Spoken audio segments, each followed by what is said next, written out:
Bismillahirrahmanirrahim. Assalamualaikum warahmatullahi wabarakatuh. Alhamdulillah. Wassalatu wassalamu ala sayyidina Rasulillah wa ala alihi wa sahbihi wa man walah. Amma ba'd. InsyaAllah kita ambil sikit masa untuk kita sharekan dulu majlis kita pada pagi ini. Pada sahabat-sahabat yang baru masuk, ahlan wa sahlan. Kita akan sambung lagi pada pagi ini kapsul 15 minit kita, dan sementara kita ambil masa sikit untuk kita bantu sampaikan pada sahabat-sahabat kita yang kelas kita dah nak mula. Maka kita isikan dengan kita berselawat ke atas junjungan besar Nabi kita Nabi Muhammad sallallahu alaihi wa ala alihi wasallam. Mudah-mudahan sentiasa kita digolongkan daripada kalangan umatnya baginda Rasul, dikenali oleh baginda Rasul, diberikan syafaat bantuan oleh baginda Rasul sallallahu alaihi wasallam, ya, di akhirat kelak, di dunia ini juga dan juga di akhirat kelak insya-Allah, ya, dengan rahmat daripada Allah Subhanahu wa taala insya-Allah. Allahumma salli wa sallim wa barik alaihi wa ala alihi sallallahu wa sallama alaihi. Allahumma salli salatan كاملة وسلم سلاما تاما على سيدنا محمد الذي تنحل به العقد وتنفرج به الكرب وتقضى به الحوائج وتنال به الرغائب وحسن الخواتيم ويستسقى الغمام بوجهه الكريم وعلى آله وصحبه في كل لمحة ونفس بعدد كل معلوم لك. اللهم صل صلاة كاملة وسلم سلاما تاما على سيدنا محمد الذي تنحل به العقد وتنفرج به الكرب وتقضى به الحوائج وتنال به الرغائب وحسن الخواتيم ويستسقى الغمام بوجهه الكريم وعلى آله وصحبه في كل لمحة ونفس بعدد كل معلوم لك. اللهم صل وسلم وبارك عليه وعلى آله صلى الله وسلم عليه. Bismillahirrahmanirrahim. Alhamdulillahi rabbil alamin. Wassalatu wassalamu ala asyrafil anbiya'i wal mursalin sayyidina Muhammadin wa ala alihi wa sahbihi ajma'in. Rabbana zidna ilman warzuqna fahman birahmatika ya arhamar rahimin. Allahumma faqihna fid din wa 'allimna at-ta'wil wahdina ila siratikal mustaqim. Amma ba'd. Alhamdulillah, syukur pada Allah Subhanahu wa taala dapat sama-sama lagi kita pada pagi ini dalam siri yang ke-27, bab yang kelima, hadis yang ke-41 yang akan kita bincangkan pada pagi ini insya-Allah.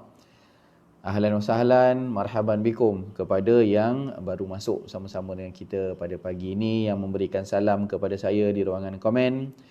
Saya jawab dengan Waalaikumsalam warahmatullahi wabarakatuh. Ya, mudah-mudahan rahmat Allah, keberkatan dari Allah, keselamatan, kesejahteraan dari Allah, ya, untuk kita semua insya-Allah.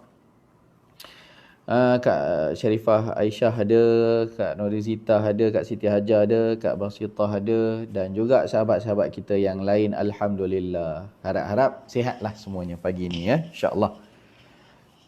Baik, kita sambung hadis yang ke-41. Qala al-musannifu rahimahullahu ta'ala wa nafa'ana bihi wa bi'ulumihi wa ulumi masyayikhina fid dharaini amin ya rabbal alamin. Wa anhu bihi qala haddathana Abu Quraib Muhammad ibn al-Ala qala haddathana Muawiyah ibn Hisham an Syaiban an Abi Ishaq an Ikrimah an Ibni Abbas radhiyallahu anhuma qala qala Abu Bakar ya Rasulullah qad shibta qala shayyabatni Hud wal waqi'ah wal mursalat wa amma yatasaalun wa idza syamsu kuwirat. Daripada Sayyidina Abdullah bin Abbas radhiyallahu anhuma, sepupu baginda Rasul sallallahu alaihi wasallam. Makamnya terletak di Taif. Kalau kita pergi umrah, dapat peluang pergi umrah, ada ziarah tambahan ke Taif, maka kita akan ziarah kota Ibnu Abbas. Setelah kewafatan Nabi sallallahu alaihi wasallam, Ibnu Abbas mengambil inisiatif untuk kembali kepada kota pertama ataupun kota kedua yang Nabi SAW berhijrah, yang dulu ketika mana hidupnya baginda Rasul, kota Taif itu telah menolak baginda Rasul ketika mana Nabi menyampaikan dakwah. Ibnu Abbas menyambung warisan itu untuk sambung tugas Nabi berdakwah, dan jadilah Ibnu Abbas radhiyallahu anhuma berserta dengan keturunannya, anak-anaknya semuanya dimakamkan di Taif, di kota Taif, di tanah tinggi daripada Mekah lah, sekitar sejam atau 2 jam daripada kota Mekah. Radhiyallahu anhuma wa ardahuma. Beliau dan ayahnya Sayyidina Abbas adalah pakcik Nabi sallallahu alaihi wasallam yang sangat kuat mempertahankan Nabi antara pakcik-pakcik yang awal-awal, antara pakcik yang beriman dengan baginda Rasul sallallahu alaihi wasallam, yang terlewat sedikitlah, antara yang awal Sayyidina Hamzah. Sayyidina Hamzah pakcik Nabi yang paling awal lah. Pakcik Nabi ni ada macam-macam, ada yang lewat masuk Islam, kemudian ada juga yang tak nak menerimanya. Yang tak nak menerimanya pun ada. Baik. Jadi Allahumma salli ala Sayyidina Muhammad. Hadis ini diriwayatkan oleh Sayyidina Abdullah bin Abbas yang masyhur sebagai mufassir ummah, yang mendapatkan julukan ahli tafsir, yang mendapatkan kehebatan dalam mentafsirkan, memahami kepada ayat-ayat Allah, dan seorang yang faqih, yang pandai dalam hukum hakam fiqh. Kerana apa? Kerana didoakan oleh baginda Rasul sallallahu alaihi wasallam dengan doa khusus. Doa ni bagus kita baca pada anak-anak kita, bagus kita baca pada anak-anak murid kita. Apa dia? Allahumma faqihhu fid din wa 'allimhu ta'wil. Itu doa yang dibaca oleh Rasulullah kepada Ibnu Abbas. Allahumma, ya Allah, faqihhu, faqihkan dia, fahamkan dia tentang urusan agama, fiddin wa 'allimhu, dan ajarkan dia at-ta'wil, iaitu tafsir.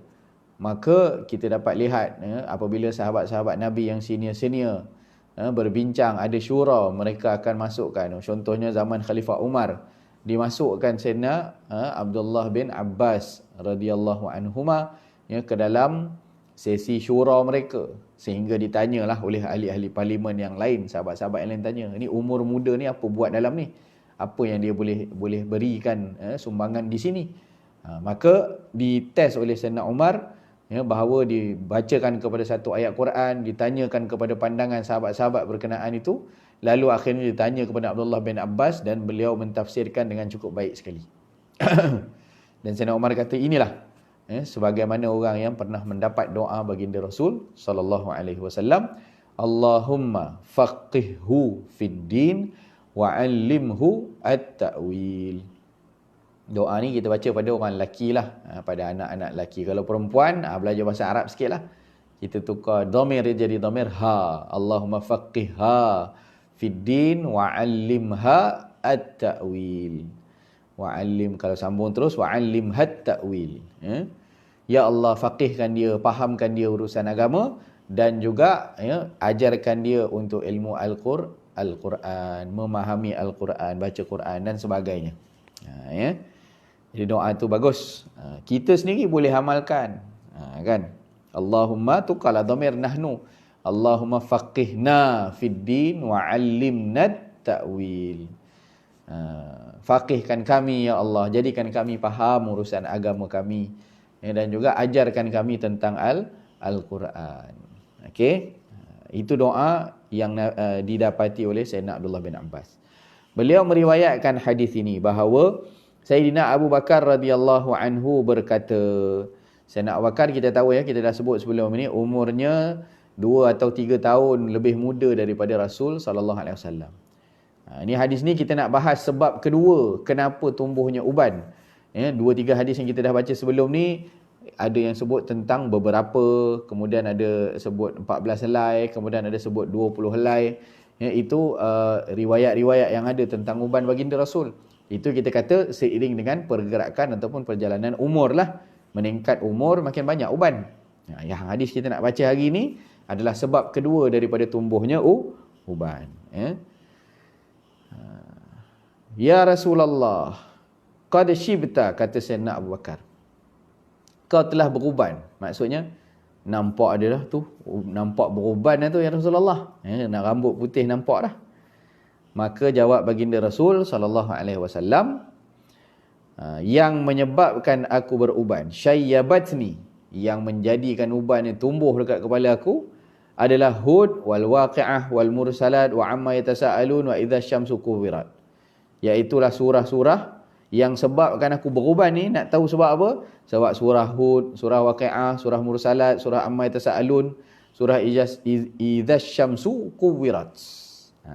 Dalam nota kaki di bawah tu dah sebut dah. Kenapa pula surah pula menyebabkan jadi keluar uban? Surah-surah ini menyebabkan Rasulullah sallallahu alaihi wasallam beruban adalah kerana kekhawatirannya tentang isi kandungannya. Apa pula isi kandungan surah-surah ini? Homework lah.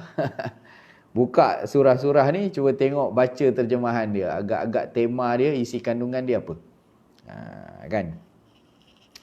Tema dia adalah, kebanyakan daripada surah-surah ini adalah bercerita tentang hari kiamat. Tentang hari kiamat. Sebagaimana yang disebutkan juga dalam surah Al-Muzammil ayat yang ke-17. A'udzubillahi minasyaitonirrajim.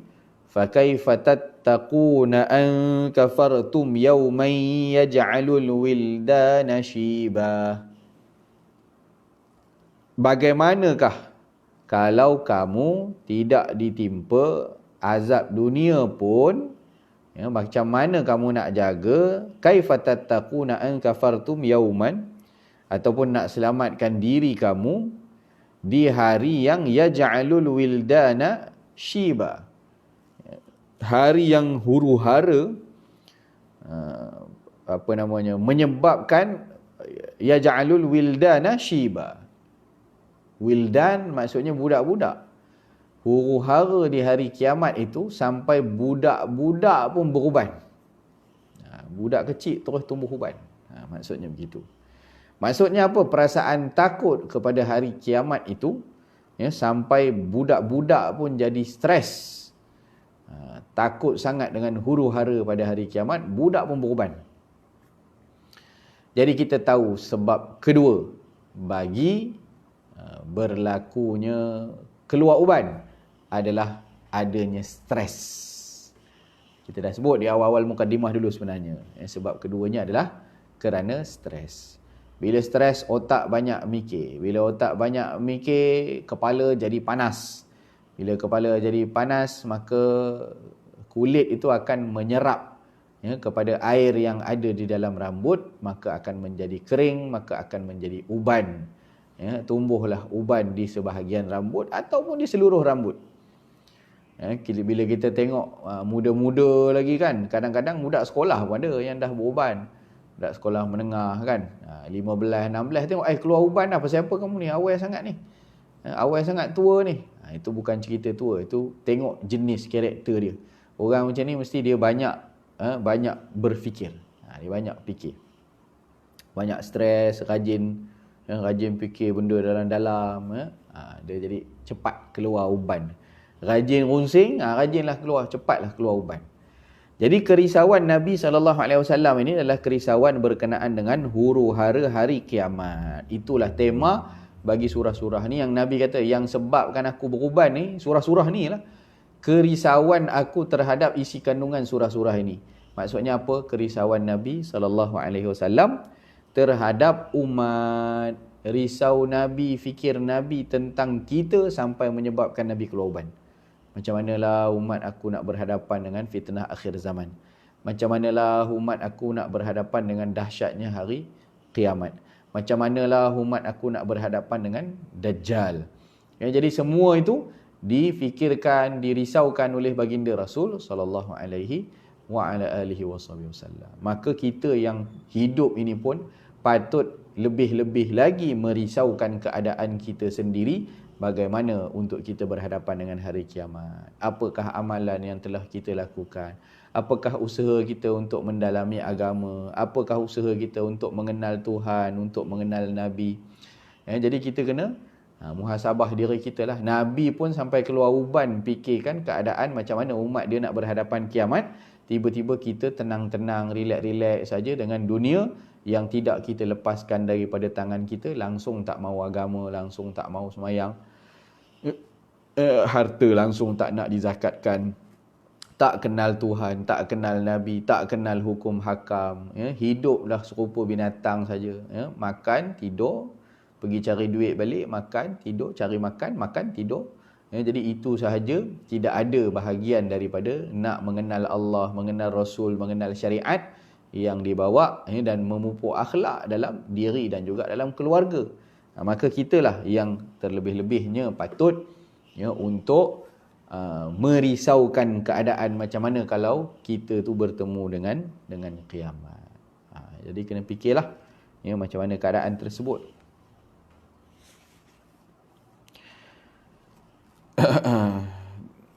Sayyidina Abu Bakar radhiyallahu anhu 2 tahun 3 tahun lebih muda daripada Nabi, tapi orang ingat dia lebih tua daripada Nabi. Jadi dalam satu peristiwa hijrah, masyhur kisah ni ketika mana Nabi SAW singgah di khemah Ummu Ma'bad. Ummu Ma'bad dalam perjalanan hijrah, Nabi singgah Wadi Qudaid tu, Ummu Ma'bad di tempat R&R yang kalau kita daripada Madinah nak ke Mekah, kita akan singgah makan nasi Arab kat situ. Itu Wadi Qudaid. Di situlah baginda Rasul sallallahu alaihi wasallam bersama-sama dengan Sayyidina Abu Bakar apabila sampai kepada kelompok ataupun orang-orang ramai, maka orang tak tahu yang mana satu Rasulullah. Jadi disebabkan Sayyidina Abu Bakar pula kelihatan ubannya lebih banyak.